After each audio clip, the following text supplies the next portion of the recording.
Thank you for joining us for PrepXtra Live post-game show after week 3 of the high school football season as it pertains to the San Gabriel Valley and Whittier areas. Fred J. Robledo on my right, Steve Ramirez on my left. Guys, what can you say? Another week of the high school football season in the books, and of course, it was interesting as always. Game of the night tonight, the game I was at Citrus College. Battle of two Central Division contenders, and Glendora came away with the win over Los Altos, 42-28. Game Fred was at tonight, Bishop Amat big over Chino Hills. That was a big revenge game for Bishop Amat. 63-28. 63-28, and the game Stevie was at tonight, Lucerna beats South Hills at District Stadium. And not only are we going to find out what Stevie thought of the game, we're going to find out what he thought of the new stadium and, of course, the snack bar. But how about this little news? Look at this helmet, Aaron. A Bishop Amat football helmet. Where did this come from? Right. Mysteriously, I saw it laying on the street when I was leaving the stadium. Right. I picked it up and brought it. Right. Well, some people wanted Freddie to come away from Amat tonight empty-handed, but that was never going to happen, and here it is.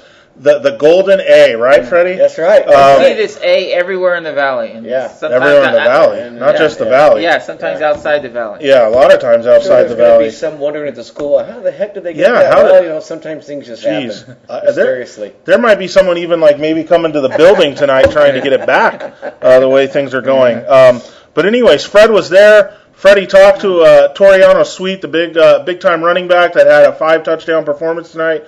But I guess we should start, at the top of everything with the game that I was at, Mike Cousin was at, Tommy Kiss was at, Dylan Kiss was at, and that would be Glendora with the 42-28 win. What can you say, guys? That was a tie game at halftime, right? Yeah, 28 all at halftime. Going back and forth, and I saw Matt Fink's numbers. I mean, I read your story right now before we came in here. Right. What an incredible night. Throwing the ball and running the ball. I mean, this was the night I think that we've been waiting to watch, and he did it in one of the most important games of the season so far. He did, Fred. And we had talked about this previously, leading up to the game at least, that if Matt Fink has one of those games where he has 200 yards passing and 100 yards rushing, they're going to be unstoppable. Yeah. Well, tonight he had 300 yards passing, 100 yards rushing, and it was just an outstanding performance. Now, Freddie, if you let me just hop out of the way here, I'm going to go ahead and adjust something behind it. Yeah, I'm going to adjust something behind the thing, and you can jump in there with Stevie. Feel free to continue talking. Well, what happened there at tonight's game, Aaron? It's a tie game, 28-28. Then what happens in the second half? I'm going to tell you in just a second. Okay. You may want to give some other scores here for just a second, as we're having some difficulties. Okay. So go ahead and give some other scores, Fred.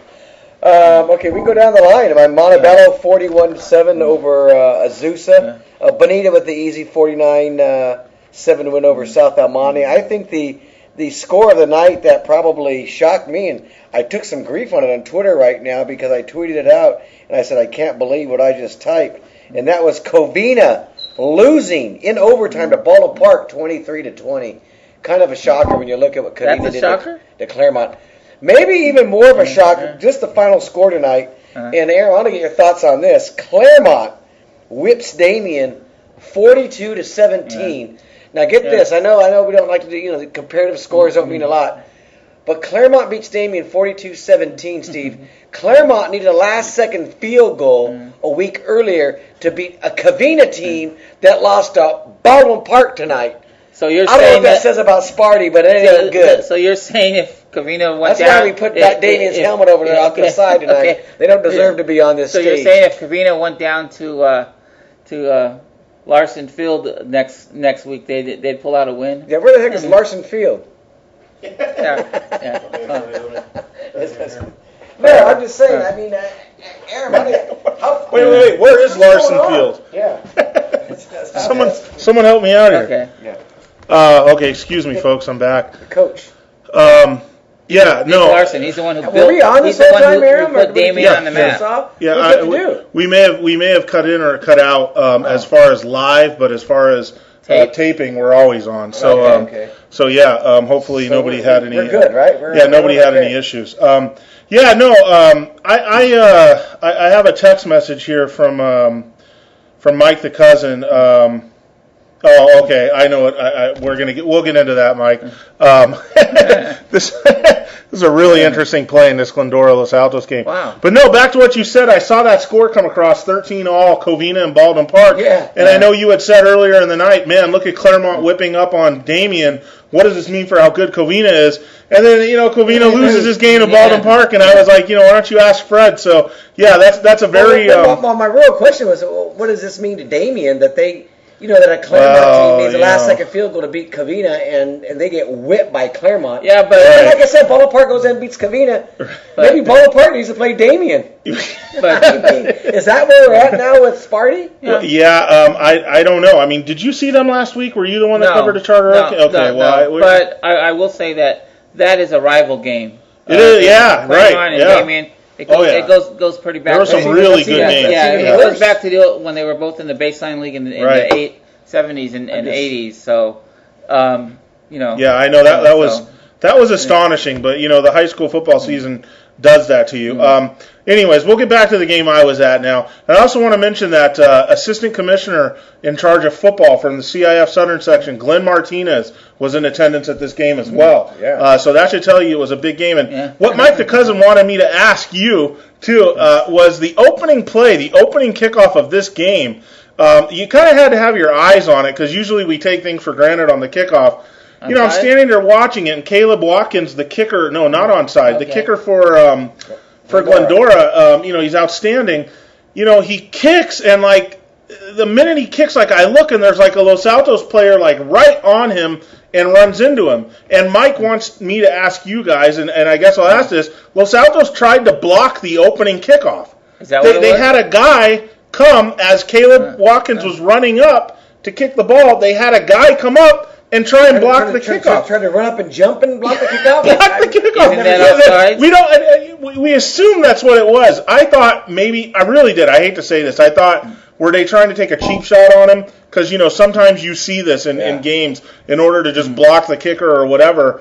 And maybe they figure, I don't know. I don't even want to speculate along the lines of it. Videotape, I can't comment if I haven't seen the video. The Glendora sideline just went nuts. How is that not offsides? How is he up on our kicker? They can't cross the 50 until the ball's kicked. Well, they did. Or this kid did. Okay. It was the most amazing thing I've ever seen. You ever seen anything like that? Yeah, and I don't know. It's were you trying to block it? I have seen where a kick, and you've seen this in certain levels of football, and it's kind of a cheap shot. And I'm not saying Los Altos is taking a cheap shot. Don't get me wrong here. A kicker will kick off, and they'll send someone to just rock the guy. Yeah. And if he's not paying attention, he can get rocked. Yeah. And in a game that could be close, knocking that kicker out early, even if it's a cheap shot, I hate to say it. And I'm not saying that's what Los Altos did, not even insinuating it, but I've seen on other levels of football, I think we got you got an advantage there. Well, yeah, I mean, right. I'm not, because you don't know what their intention was. If a team is using their kicker as, he's a really good weapon, he's got a strong Which leg. Caleb Watkins is. Yeah, I could see a team, like you said, not saying Los Altos was doing that, right? But I could see a team wanting to maybe take him out, right? Or at least shock him, right? Okay. So anyway, the game goes on. Anyways, Glendora jumps out to a 14-0 lead. Then boom, back comes Tyler Nevins and Los Altos, 73-yard touchdown run to answer. They eventually tie it at 14, goes to 21-14 Glendora, then 21-all, then 28-all at halftime. Second half, though, Glendora really put the clamps on Los Altos. Los Altos had a drive that ended at the Glendora 18-yard line. They didn't score in the second half. Meanwhile, Fink led his team, down the field a couple times. They get a couple touchdowns, and that's it, 42-28. Glendora shows why they're the number one team in that division. And I'll tell you, Freddie, next week, what are you doing? Ask and you shall receive. Here's the kickoff. Tommy Kiss just sent it to me. Oh, okay. Tom Kiss. Take off my glasses. Take a look at this. Yeah, I wish we could show the fan. We'll be able to put this on the blogs later. Yeah. That's ridiculous. Yeah. He was almost on top of him. Yes, he was. And that's, he was almost on top of him. And that's kind of funny. I mean, you might miss it, if you're not looking at the kicker. But yeah. I mean, we'll put that. Tommy Kiss will obviously have this as part of his video package, and fans, you can take a look at it. And I do apologize. Maybe I should have asked Coach Ziola, what were you trying to do? But it's the opening kickoff, and by the time I'm interviewing him, we've had a full game. Look at this and just see what happens when I get really close, Aaron. Up in Yeah. here. Here it is. Ready? Yeah, you can try and maybe. Watch this, baby. Look at him. Look where he's at. And look how close they are. Yeah, I've never seen anything like that. Yeah, I don't see how that's not offsides. No flag was thrown. That was pretty good. We just showed him a highlight live on PrepXtra Live. Yeah, well, Kiss, thank you. Yeah, and this will be part of Tom's video, I'm sure, no doubt. Yeah. So that'll be something to keep an eye on. But anyways, Glendora gets out with the win, 42-28. And now the question that you want to start asking is, they're the number one team in the division. Yes. Of course, we know that. Stay healthy. Can anybody? Stay healthy. Yeah, that was one of the things. Joe Tarosian from Mid Valley Sports, he was there tonight, and walking out, he comes up to me and he says, "Man, we started talking about towards the end of the game. Fink ran the ball while trying to run out the clock and took a big shot." And he was like, "I'm a little surprised that that he took that kind of shot, or why are they letting him take shots?" And I got to thinking about what I asked, a few weeks ago. He's got the scholarship in tow to SC. We know that his injury last year ruined their chances. Do they subdue the kid a little bit and not let him run as much?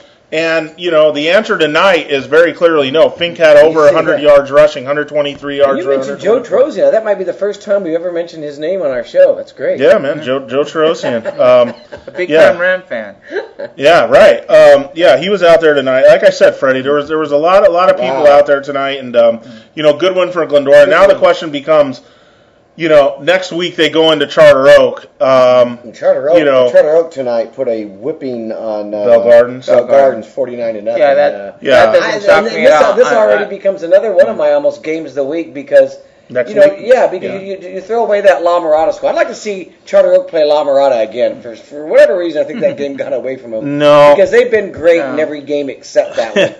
I wouldn't want to. I wouldn't want to see it. I think if they'd give a better. There was nothing in that game that made me say. Charter Oak. I just don't think. Do you think Charter Oak could give them a better game? There was Glendora than what I'm trying to answer it. Okay, well answer it. Well, no, there was nothing in the Charter Oak La Mirada game that would make me say, "Boy, if Charter Oak got another shot at these guys, things might be different." No, nothing.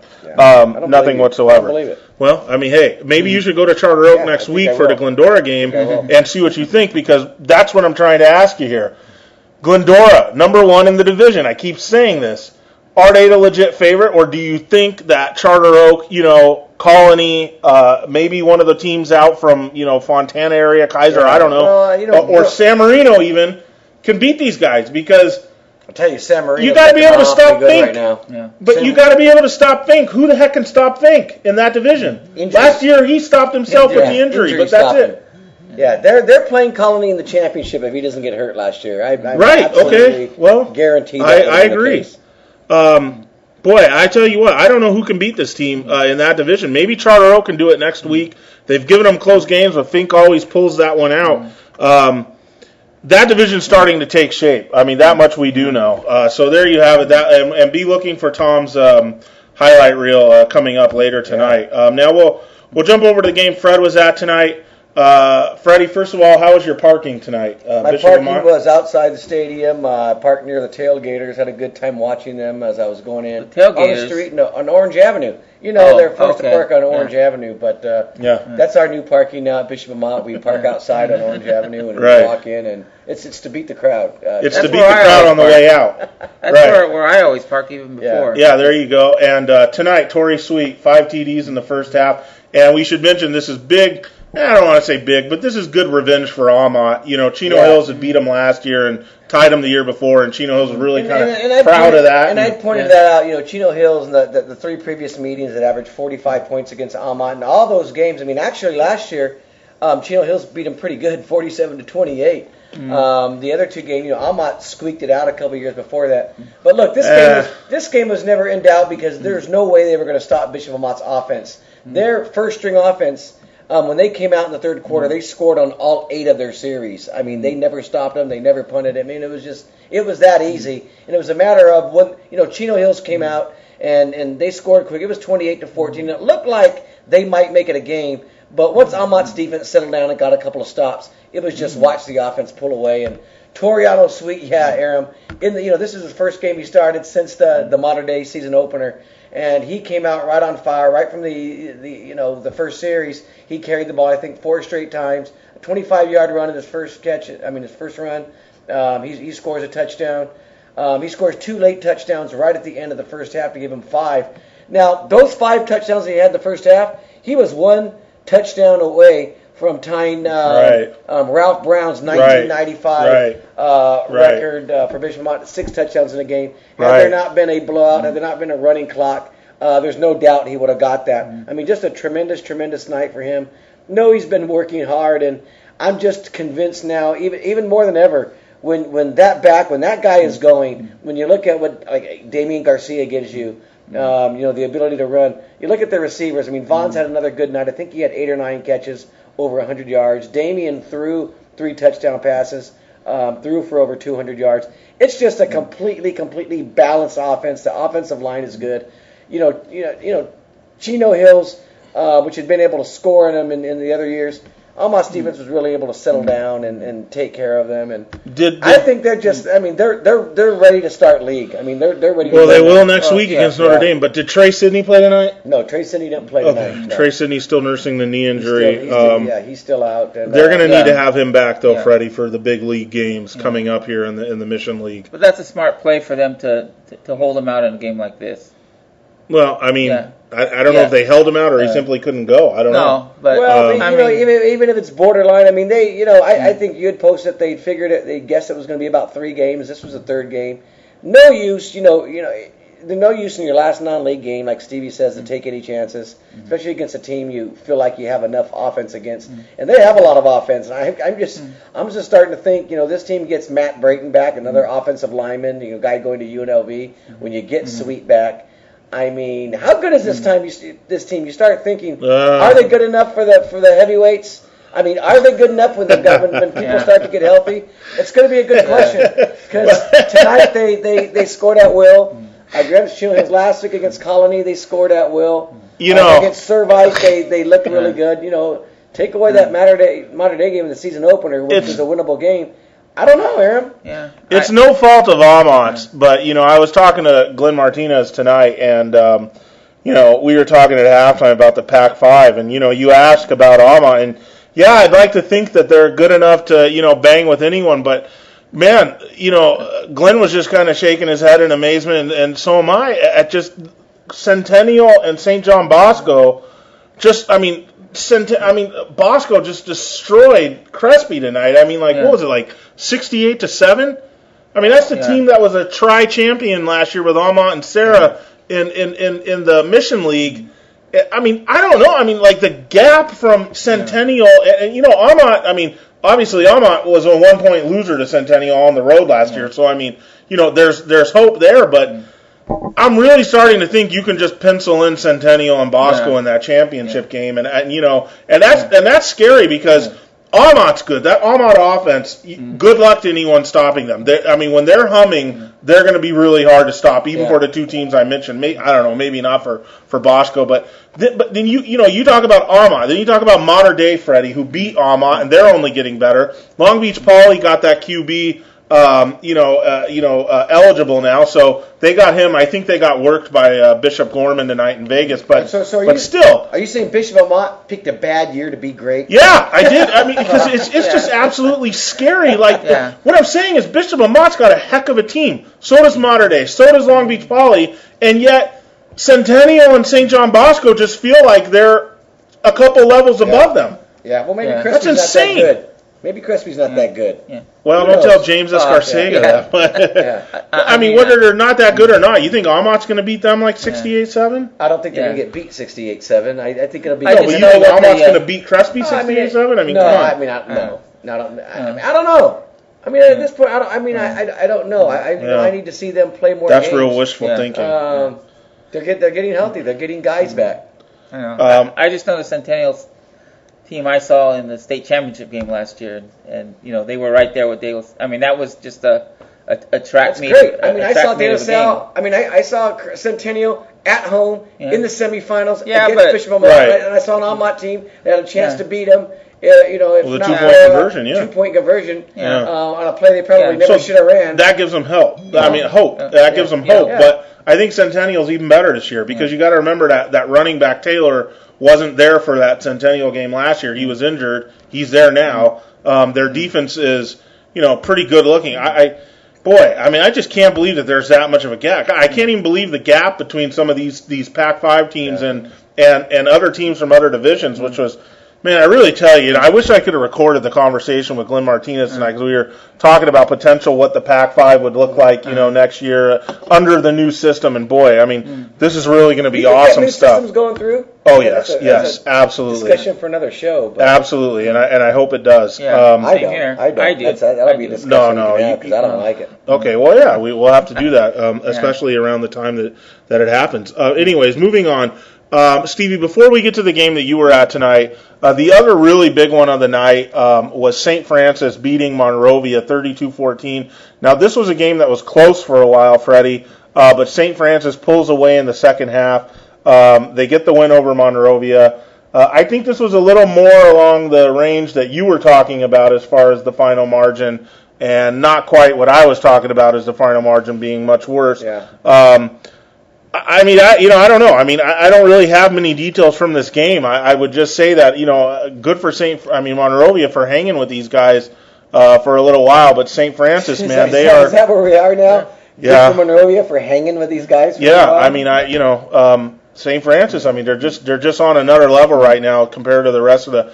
You look at like my SGVN top 25 rankings, and St. Francis is number 2 behind Amat. I wonder about that gap from St. Francis at 2 to Glendora at 3. Or the gap from Bishop Amat to St. Francis. Right, or the gap from Bishop Amat to St. Francis. That's a great point. Okay, so there you have that. 32-14 was the final there. Now the game Stevie was at tonight, Lucerna bounces back from its loss to Miracosta to beat South Hills. Stevie, this was at Covina Valley District Stadium, and we know you're not going to give us the Facts Alive story tonight, no matter how much we beg you. No. But you can tell us, because Covina is near and dear to your heart. Talk to me about the stadium. What'd you think? Did you go to the snack bar? No, I didn't go to the snack bar. All right. Well, what are we doing here, Fred? Couldn't you give the guy $10 to go to the snack bar? No, it has nothing to do with money. I wasn't hungry.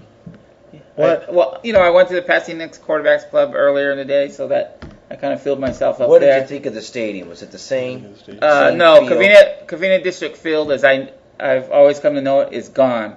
It's like it was never in existence, except now it's just in our memory. How do you feel about that? It's like a somber moment right now. I wouldn't say I'm upset. I think it's one of those things that's part of life. But it's kind of sad too. You need some tissue. No, I don't need no tissue. It's just right. What they have there now is just like any other field. Whether it's like at La Mirada or. How was parking? Actually, parking was pretty good. Freddie didn't like it. The visiting parking is off the street of Puente, so I just pulled in there, and I was right. Okay, so can I ask you something? You guys have both been there. Yeah. You know how when you would go by the front of District Stadium on Puente, and you could hang a left on that street that kind of runs north-south, like before you get to the shopping center? Yeah. It's on the north side of the street on Puente. You could park up that street. Can you still do that and walk down? Yeah, you still can. And you can get into the game right there at the top of the stadium. Okay, well, that's perfect. And it's actually kind of cool. It's a stadium that, driving on the street, you could see the game. Right. There's also that driveway that walks in the back of the home stadium. You could actually go up there, set your lawn chair right outside, and watch the game from the end zone and not have to pay anything. Ooh, you just gave it away, Fred. It's a good stadium, but, when I think about the old one, there's just no comparison. So the game now, Stevie. The game to talk about because that game for South Hills. Not good. Not good for South Hills. Lucerna kind of, I don't want to say dominated because South Hills moved the ball at times. They had about 200 yards total offense, but like I just said the other day, how Lucerna had seemed to be passing more. In this game, they went back to the run, and they hit some big runs on South Hills. Joe Leal, he had 90 yards, or he had 89 yards rushing, and he had 2 touchdowns. He had a 45-yard touchdown run. which made it 21-0 in the third quarter. Who do you think you are, Lee Corso? I keep thinking I went to Bishop Amat. Well, this is what I would have looked like. Why do you think they think that, Fred? I don't know. I have no idea. Where would they get that idea? I went to Edgewood down the street. I was a Trojan. Yeah, right. So the Trojan. But it was a pretty dominating performance, at least from the score wise, and by Lucerna. I can't see what these things are. Right. We know you're living your dream right now, Fred. But would you mind taking the helmet off and putting it back on the table? It's making you nervous. Get some kind of credibility back to the show here. There it is, folks. Freddie just lived his dream. Okay, I was again impressed by Lucerna's defense. They held South Hills to 8 points, basically a concession touchdown late in the fourth quarter. So their defense looks really strong. You got a problem now if you're South Hills. They can't score. Well, they can't score, and they're having some growing pains. They're the defending league champions. I think Matt Fink was quoted in some publication where I saw today that he's already planning to get some payback against them when they actually play in league.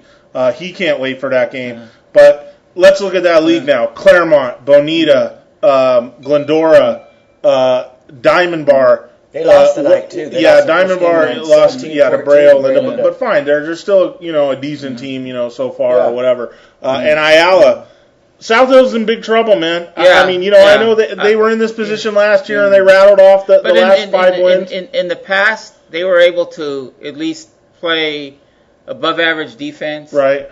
Be able to run the ball inside, be physical, and it looked like tonight that they were kind of. You couldn't tell what they wanted to do. They would throw these little out passes to Quinn Carter, and if you miss him, he's able to make a big play.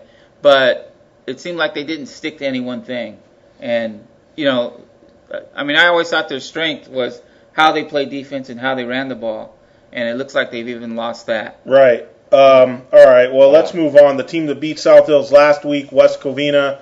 They stepped up big time tonight against a D2 team in Tesoro. Well, they didn't step up much. Out. Well, at least scheduling them, they stepped up. They found out 35-0. Tesoro beats West Covina. West Covina only has one win this non-league season, but they played some very tough teams so far. Rough loss there for the Bulldogs, and we'll see what they amount to once we get into the Hacienda League. Freddie already mentioned Charter Oaks' big win tonight. And they play Glendora next week. That ought to be interesting. La Mirada, part of their whole step up non-league. The losses to St. John Bosco and Mater Dei, are understandable. I mean, maybe, not, the fashion in which they happen.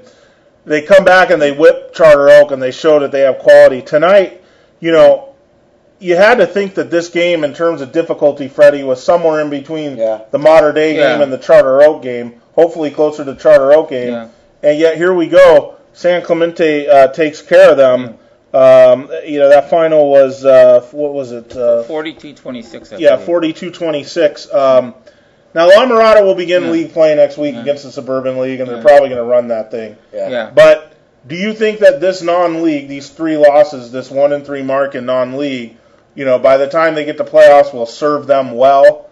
Because in the Southeast Division, they're going to be going up against the likes, assuming they make it out of the first round, St. Francis Cathedral, Lucerna, that type of stuff. Yeah, I don't think it's gonna affect them that much as it would maybe some other teams, just because Machete's tried this before. Look, I don't think it's great when you schedule way over your head. I mean, I don't think it's fun to be 1-3 walking around campus. I think it's better to schedule some more winnable games, and but I think that they're going to be fine. I mean, when you look at what they did to Charter Oak, just take that one specific game, and you look how Charter Oak's done outside of them. They're obviously a very, very good team who's played some games that they just didn't need to schedule right now to prove what they can do in their playoff division. I mean, I don't think these help them in their playoff division, is all I'm saying. Right. It may help you if you're trying to establish, if you're trying to get to a certain level and you want to see what that level looks like. It was like what Colony coach said to me a few weeks ago about playing Amat. This isn't for this year. It's about, visualizing and watching where your program needs to go, taking on these teams. I mean, that's what La Mirada's done these past few years. But you know, Well, given what I don't think it's going to affect them. No. Given what La Mirada did tonight and what La Habra did tonight, Yeah. you're the one that makes the Whittier rankings, Stevie. Yeah. I can tell you, as far as my own rankings, it's going to take something unforeseen to see anybody in that area ever be ranked ahead of La Habra this season, No, because I La Habra think, tonight gets yeah. the win of the night as far as area teams. They beat a very good Los Alamitos team at Veterans Stadium, 37-32. Stevie, this Los Al team, you know, if you look at like the LA Times rankings, they're one of the top ranked teams in SoCal, and they have a very good quarterback, and you know they've been enjoying their relief, you know, not being in the back five anymore. La Habra goes down there, follows the close loss to Mission Viejo, and gets over the hump by beating Los Al. What a win! Yeah, it's like What a win, man! It's like I said last week. They're back. Yeah, No, their they defense is. I mean, their defense is pretty good for the level that they play in. I was and really, compared to last year and the year before. Yeah, I was really impressed by what I saw last week from their defense. Kept them in that game, which they almost won. And I'm sure they made enough stops tonight against a very good offensive team to allow their offense, which is very good, to score enough points to win the game. They're the team in our coverage area that you'd like to see play Bishop Amat, because that's the one team that I think that would be or St. Francis. I mean, maybe. I think they're better than St. Francis. Yeah, I think you're probably right. I think you're probably right. This is a great win over a team, that, you know, Los Alamitos team that has designs on winning D2. Yeah. So, boy, I tell you what, you know, La Habra. I mean, now you look at them the rest of the season. You know, they're gonna that Freeway League. They should be all right, and in their division they should be fine. So. Yeah, you heard me. I said they're back, and I think they are. I think we're looking at I mean, you never know what's going to happen in the playoffs, but I think we're looking at La Habra's San Clemente in the final. Oh man, that would be just a great football game. Talk about a great game. Yeah. All right. Well, I mean, I think we can get to biggest surprise, biggest disappointment tonight. If you guys want to, does anyone want to start here? Biggest surprise is Baldwin Park beating Covina 23-20 in overtime, because Baldwin Park really hadn't shown us anything at all this year, and Covina looked pretty good. I was at that game when they played Claremont, and I started thinking, you know, they're better than I thought they were. I think so. I especially when you look at what Claremont's done in the non-league, whipping on Damien, that looked like a great competitive start for Covina. And then to lose at Baldwin Park, it's like, how did that happen? I think we're going to have the same biggest surprise, biggest disappointment. Because my biggest disappointment would be Damien tonight getting smoked by Claremont. I was gonna go the same route. And, and I was going to go with Baldwin Park as the biggest surprise. So we agree on those. And I didn't think Damien it would get much worse than Gano's last year and how that ended, but it's starting to get worse. They're not improving. They're not going anywhere.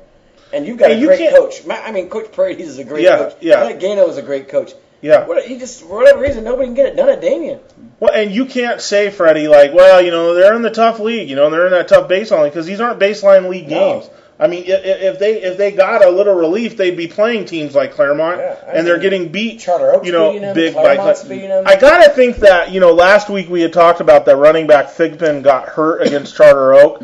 I gotta think he didn't play tonight. Yeah. I gotta. I mean, that's gotta be like the excuse or something. I don't know. And Damien's got to be thinking they're lucky stars that they didn't have to play in the Pac-5. That they were allowed to go back and play. In they would in that league, because imagine how bad that would be for them now. I mean, I had them playing Alamany and Crespi and Bishop Amat and all those. Good luck. You know, they've got a long way to go. What I'm saying, though, is if you relieved them even further than what they are now, Freddie, they'd be in a division or a league like Claremont in the Central Division, and they're not even handling that well. Yeah. That's what's scary. I mean, worked by Charter Oak last week, worked in the second half by Charter Oak, and then worked tonight by Claremont. Your biggest surprise, biggest disappointment? My biggest surprise is probably La Habra, that they were able to go into Veterans Stadium and beat Los Alamitos.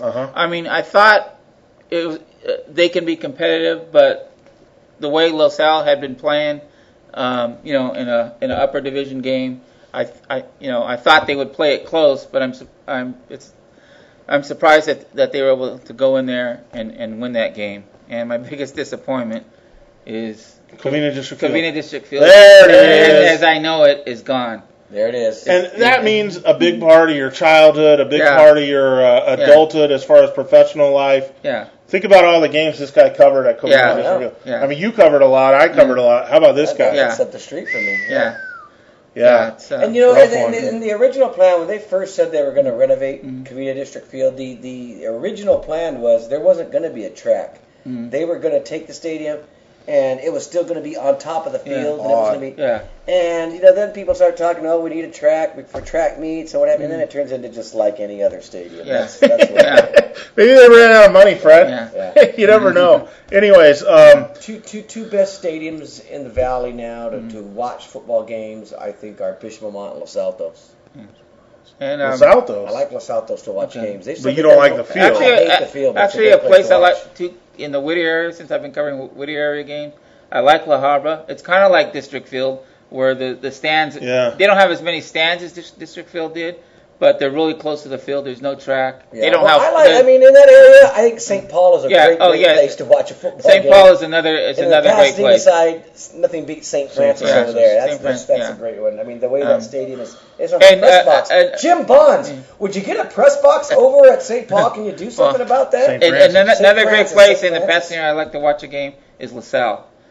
Yeah. It's a Parking. Yeah. Parking's huge for me, Stevie. You get there early, you get parking. I get there early, but you know. You can't show up at 6:45 for a That's 7 great. o'clock game. Okay, worst place to watch a football game. Worst place to watch a football Well, game. for me, because of the parking situation, because you have to get there extremely early, is Cathedral. Cathedral. Yeah, you're right. That's kind of There's outside no- of cover. Oh man. There's yeah. practically no parking Two at places for Cathedral. me that I don't like covering football games. Wilson is one. Oh, that's because Wilson seems like it's the the hardest other end school of the to get valley. to. There's no easy way to get there. You yeah, take off that's- streets. It takes me but forever to that's- get home. That's the drive. I mean, come on, Yeah, Fred. I mean, okay. Yeah. So- Roland would be worse than Wilson as far as drive. Yeah. I mean, I like Roland. Something about Roland I like though. what, that huge home, like, I mean, they could fit like 30,000 people yeah, in that Roland- huge Roland- home stand. Yeah. Could just I don't want to throw anyone on blast, but just total. Well, I stadium thought you that don't the like old going Cal to. High, or where was it that we always had to cover Lucerna games? Yeah, Cal High. That was just Yeah, brutal. which is I mean, they played the game on hay, Yeah. and you know the visitor stands were just like, it felt like an army barracks from like the 40s. I mean, it was just nothing. You know, the toilets would are like like the, 55 miles away from the stadium. Parking Yeah, sucks. yeah. I don't know where you park there. Yeah, you would like the new. I hated the old Pioneer Field. Yeah, There's no press box. There was right. the parking was kind of limited, but I love the new facility. Obviously, it has a press box now. Right. It has brand new stands. It has brand new field Right. turf. It has the locker rooms underneath the stands. Yeah. So it's a really good Isn't that field. funny? I mean, I'll give you- we base some of our stadiums on places that are hard to park, hard to get out of. Well, yeah. Like Diamond Ranch. That's a place I don't Oh, like. yeah. to home Oh, games yeah. because I've been Yeah. fortunate not to cover there's a football no easy game. way out of there. Oh. It's you know. But, you know, we also said St. Francis is the best place to watch a game, but, you know, St. Francis, I didn't say it's the unless best place Bonds to hooks you cover a up game. with parking, But you know you're he not will. parking. Yeah. But you know he will set you up with parking. Yeah, he will. Yeah, I mean, that's good. Yeah, I mean, he will. And, you know, if you don't need a press box, then, yeah, you're all right. You know, another place I thought of was La Cañada. I mean, you know, you park in La Cañada on one block, and then, Yeah. like, the stadium's, like, up in the back, like, Yeah. right hand of campus. Yeah. Right corner of campus. I mean, it's just like, you know, and the visitors team, I mean, from where they have to walk to, like, get to the stadium, it's like a long walk. I don't know. I never been a real big fan of La Cañada's home field. I mean, you know, the actual stadium's nice, but whatever. Yeah, a good place to watch it has to have, you know, like the combination of all the things. You know, good area for fans, you know, to sit and watch. You know, hopefully a press box, good parking, not just for us, but for fans, just accessible in and out, traffic-wise. You know, there's some stadiums, Freddie, that you go to, you can't get out of traffic-wise. No. Yeah. And it's just brutal. Like La Mirada. La Mirada's one. Isn't that tough to get out? Well, sometimes? if Machete hooks you up with parking behind the visitor stands, you're Yeah. just set for life.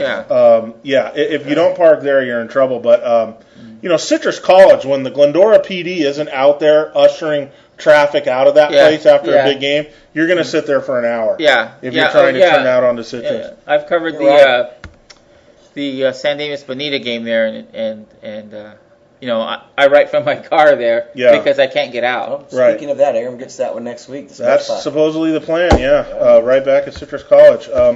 Anyways, get on the blogs, everybody. Tell us what you thought about week 3. Yeah, we got our Amat helmet here. St. Francis over here. Did we do that? that? You know what we need now?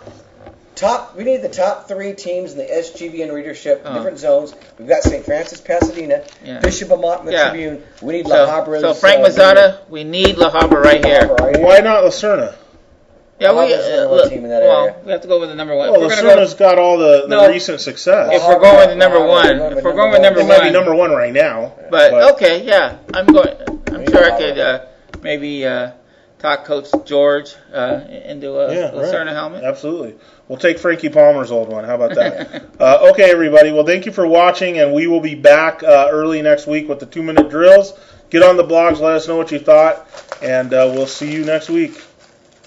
Who do you think you are, Victor Brick? That's not quite the same effect, as like when Vic the Brick does that. Yeah.